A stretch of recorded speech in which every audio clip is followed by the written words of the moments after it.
Hey guys, my name is Emma and today I'm going to be filming my September wrap up. So I've got like a crazy long wrap up for you today. I've also changed my filming setup slightly. I now have a tripod, which is very exciting. So I no longer am filming sat in front of a massive stack of, literally it used to be like box upon box upon box upon box upon like a load of paperbacks and then my camera precariously balanced on top, whereas now I actually have a proper tripod, which means I'm standing for the first time ever filming, which means you're going to see me moving way more than normal because this is how much I like to talk with my hands and move around, so sorry about that.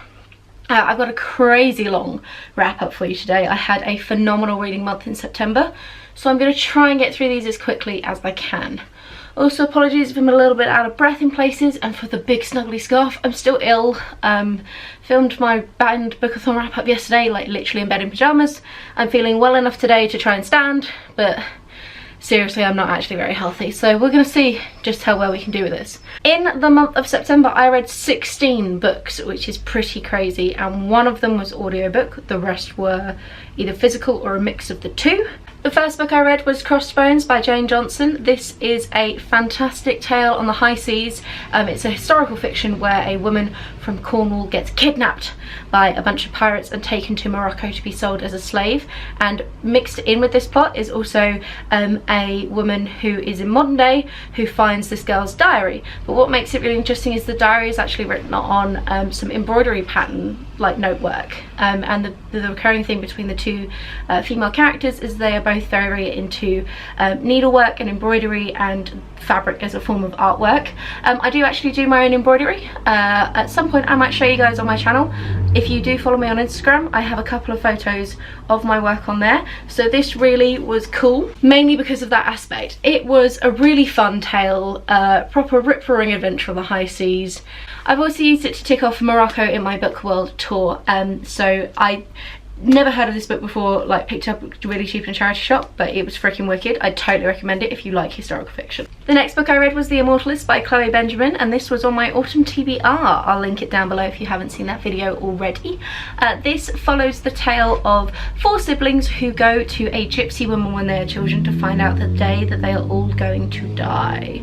Dun, dun, dun. When they go to visit the gypsy woman, you only get to find out the date of death for a few of the siblings. For some of them you don't get to find out then, but from that point on the book then kind of transitions into looking at each individual sibling in like its own separate block. So you get to, and they go kind of along in order of pretty much when they're going to die. I really loved it. I loved all the characters. I think it's a gorgeous world. Chloe Benjamin's writing is stunning. I really loved the part on the sibling Clara because she ends up becoming a performer, and as somebody who has performed, if you don't know, I teach and perform circus skills and have done for a few years now, and I toured on like a travelling circus school for a while, so I really loved seeing. She actually performs magic, but in the school that I was at there were some people learning magic, and she does do a little bit of Ariel, the character in the book, which was my discipline, so it's really lovely. It was lovely from a personal point of view to see that reflected in literature, even if you're not from a performance background or into that kind of thing. It's a really phenomenal book, and I think all 4 characters are so strong, and even the secondary characters are brilliant. Like, I really wanted to hear more from all of them, but equally none of them felt incomplete. A Book Olive has a fantastic review of this book, which I will link down below. I think she sums it up really eloquently and kind of puts into words all the things that I am failing at right now, but definitely one to check out. Then I read Desperate in Dubai by Ameera Hakawati. This is actually on my book world tour. This was the book that I had for United Arab Emirates. It is chick lit set in Dubai, hence the title. It's not good.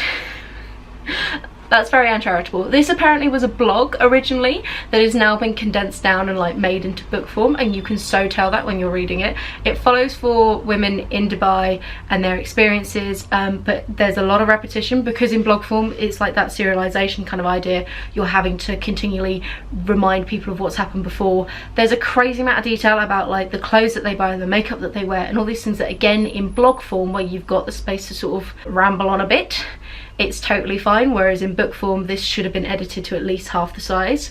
There were also some really shocking points in it for me from a cultural perspective. You know, I live in the UK, I have only ever experienced things from a Western point of view, and there were just some attitudes of the men towards the women and some actions of the men towards the women that I've personally found really shocking. And I don't know how true or not they ring to how the situation is in Dubai, and I would never want to try and comment on that in the slightest, but from a Western point of view as a reader, it was really jarring for me. I'm pleased I've read it though, because it was really interesting reading chick lit from a completely different cultural perspective for me. But I would never go out and read more of this work, and I don't think this is a very good example of the chick lit genre in general, regardless of what culture it's set in. The next 3 books I'm going to talk about all in one go. I mentioned these in my ebook haul that I posted literally yesterday at time of filming now. So that is The Paper Magician, The Glass Magician and The Magic Magician by Charlie M. Holmberg. I did also read The Plastic Magician in the month of September, but I had a few books in between, and I kind of want to talk about them slightly separately for reasons that will become apparent. So the Paper Magician series is a YA magical realism series that is set in kind of Victorian England as such, or turn of the century, sort of the very, very early 1900s, I think, and it's very similar to kind of elemental magic, but rather than it being specifically fire and earth and water and air, it's different items, like different materials that you would find in our world. So as the title suggests of the first one, our main character becomes a paper magician. So they do a lot of work with folding and origami and breathing life into origami, and it was just such a cool concept. So I don't think the series was particularly strong. All the books are very short, it did help me to read a lot this month, or to make my reading look more impressive than it actually was. Each one of those books is actually under 250 pages long, and they are all YA, which means that fairly easy to read. Literally blitzed all 3 of them in like 2-hour chunks separately, so that definitely bumped my number through the roof. The world building is definitely my favourite part of this whole series. I loved the idea of these magicians taking on different materials. You get to find out about glass magicians who do loads of work with mirrors. There are smelters, there are plastic magicians, there's this whole subplot of these dark magicians who use the human body, so they use blood, and if they touch you then they can do some serious damage to you. And it was just really cool seeing the different spells and different ideas and how you could take that and go off in different directions, and it was so cool. Having said that, the characters and the plot were fairly weak on the ground. Then I read a non-fiction. I read a memoir which was Brain on Fire by Suzanne Callahan. This tells the story of a woman who, so she's got like this not quite perfect life, but that real sort of on the right track, on the fast track. She's got the boyfriend, she's got the hotshot job as an as a writer for a magazine, and she's doing really well and everything's kind of going her way, and then suddenly she starts to get all these mood swings and really weird traits and headaches and all sorts of horrible things start to happen, and it's just about her disintegration of health and how she's desperately trying to get some doctors to, and her family is desperately trying to get some doctors to realise what's going on and to find out what is going on and to make sure that she is okay, and then about her subsequent recovery. I'm not going to tell you what she has because that's part of the reveal of the book rather than stating at the beginning. It goes through and you kind of end up crossing off these things and they find out the standard stuff that it tends to be. It's quite an easy read. Again, I sort of blitzed it in one night without intending to. I really like her style. It's very comfortable. You can really sort of sink into it and kind of start to blitz through it. It has also been made into a movie that I'm pretty sure is on Netflix now, which has got Chloe somebody. I'll link it down below. I know who I mean, I can see her face. Really cool, and I do love medical type books, and books that look at different, and especially people's experiences with them. She has an autoimmune disease, like I'm gonna let you know that's not revealing too much, and the number of people these days who are suffering from autoimmune diseases in various different forms, it's almost become kind of the new cancer as such, in terms of being the actual underlying root cause for so many problems that people have with their health. So I thought that was just really cool and really interesting. Totally recommend it. Then I finished Records of a Spaceborn Feud by Becky Chambers. This one I did on audiobook. This is book 3 of her, whatever the series is called, series. I have read book 1 and 2, but they are all standalone books. So similar to somebody like Terry Pratchett, you're looking at it being the same world, but they are individual standalone stories. It's a sci-fi, fairly big epic sci-fi. This one takes place almost entirely on a spaceship. Basically, Earth has gone to crap. and we've pretty much drained it of resources. So generations ago, the last humans bundled themselves on spaceships and just went out into the stars to try and see what they could find, and they found a bunch of alien races and all sorts of different civilizations, and it was all really, really cool. But the fleet still exists, and people still live on board the spaceships rather than necessarily moving to planets. It's one of the last few sections of almost pure humanity left in the galaxy, and it follows several characters on these spaceships, and by spaceships I'm talking almost like town-sized spaceships, you know, like people living together in groups of 2,000 or 3,000. But it just kind of following these different characters.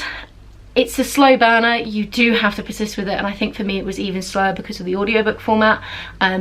It really is looking at what it means to be human, what it means to be alive, what it means to get fulfillment from your life, what should we want from things.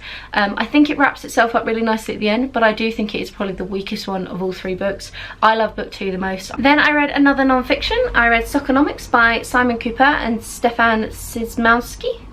Yes, that's Szymanski, something like that. So this is a non-fiction book, as I just said, which is looking at football and the industry of football as a whole. This was lent to me by my partner, who is super into football. His whole family really into football as a concept rather than any one particular team. And Andy also studied economics at university, so he's really into that whole kind of statisticsy side of things. So this is pretty much the perfect smash up of book for him. I requested more football books from him after getting a bit more interest in football from the World Cup. I know very, very little, but I now feel like I know a lot more. This was also on my autumn TBR. Again, it's already linked down below, hopefully. Go check it out. Yeah.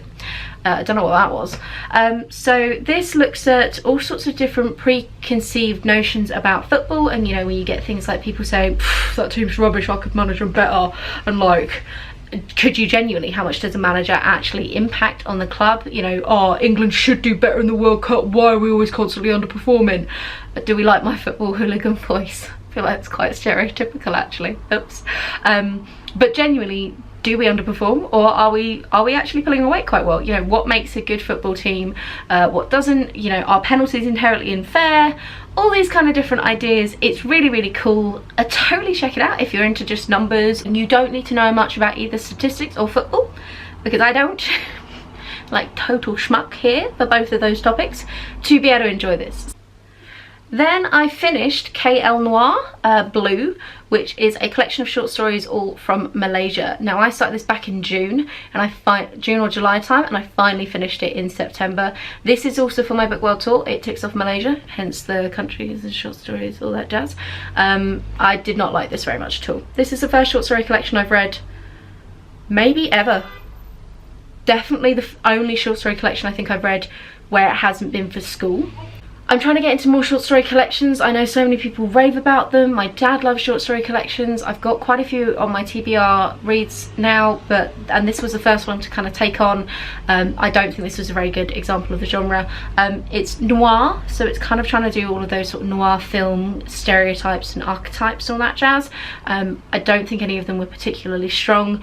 The problem with all the short stories was they were always going for that punchline, for that twist at the ending, which for the first 2 or 3 you kind of go, haha, that was quite clever, no, well done, I see what you did there. But then you're just looking for it, so you spend the whole time reading the book being like, oh, they're going to do the twist because of that, and oh, they're going to do the twist because of that. I also found all the short stories really, really short, but this could just be because I've not read many short stories, who knows. Then I read The Humans by Matt Haig. I loved this. This is wicked, totally go and read it. So a mathematician in Cambridge solves the, is it Riemann or Riemann? I think it's Riemann hypothesis, which interestingly, New Scientist tweeted about a week ago or 2 weeks ago that somebody might have solved it. So this book could become almost redundant fairly soon as a story, or that man could be being taken over by aliens as we speak. Anyway, so that's what happens basically. Like this mathematician solves the Riemann hypothesis, which is about prime numbers, and if it were to be solved, would pretty much revolutionize our technology. But there is an alien race who is like, nah mate, you can't have that. That's going to go terribly for you. You as a species, not evolved enough to be able to handle this. So they kill the mathematician and send an alien in his place as a body doppelganger to make sure that anybody who knows that he solved this, and indeed the proof itself, get wiped from existence. But what happens is, as the alien is down on our planet, he gets to know our ways and finds out what it means to be human and what it means to have kind of emotion and art and music and just to care about things and all of our quirky fun idiosyncrasies, because the alien race is very rational and very neutral and really into just logic. Think like Spock. It's a little cliche in places. It's not saying anything about humanity that we haven't heard a million times before. It's that real observational humour. It reminded me a little bit of Michael McIntyre's brand of humour, that really observing these sort of weird quirks and traits that we have. But it made me smile so many times, and it was such a fun, lovely little read.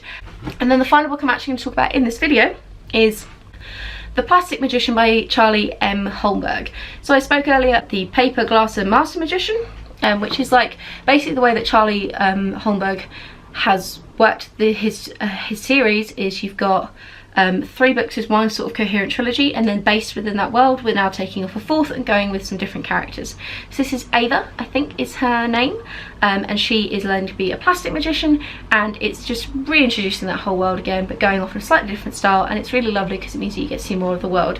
I do think each book gets better in terms of plot and characters, so I'm really interested to see what this new, I'm going to assume it's probably going to be continued on to become a full trilogy, what he can do with that. Again, I'm also assuming Charlie is a he. I don't actually know. I will correct that if I'm wrong, because I do think stylistically it's getting stronger and stronger with each book, and I really enjoy the world, so I just want to know more about how it works. Like I want like a whole series in their magic school where they get to learn about all the different forms of magic, because we've not even really met any like metal magicians or anything like that, and we didn't really get to find out much about the glass magicians, and I want to know more. I love solid world building. It's my favourite thing in anything to do with magical realism or fantasy. And then from that point on in September we hit Banned Bookathon, so I did read some more books, but I have already got a wrap up for those which should be out. If you are interested in my thoughts on those, I read Persepolis, Lord of the Flies, 1984 and Brave New World, so do go check that out. I'll link it down below, but I'm not going to repeat the content here because this video is always like a century long. So that's it from me. Oh, sort your scarf out, love. So that's it from me today. Crazy long wrap up, really solid reading month. I'm going to assume I'm going to be winding things down a little bit in October. I can't imagine I'm going to hit this number again. It was faintly ridiculous. If you're curious, I have put like stats here. I'm hoping they're going to be here. Let's just keep doing this with my hands. The stats are here. For like pages and kind of books and all that jazz read.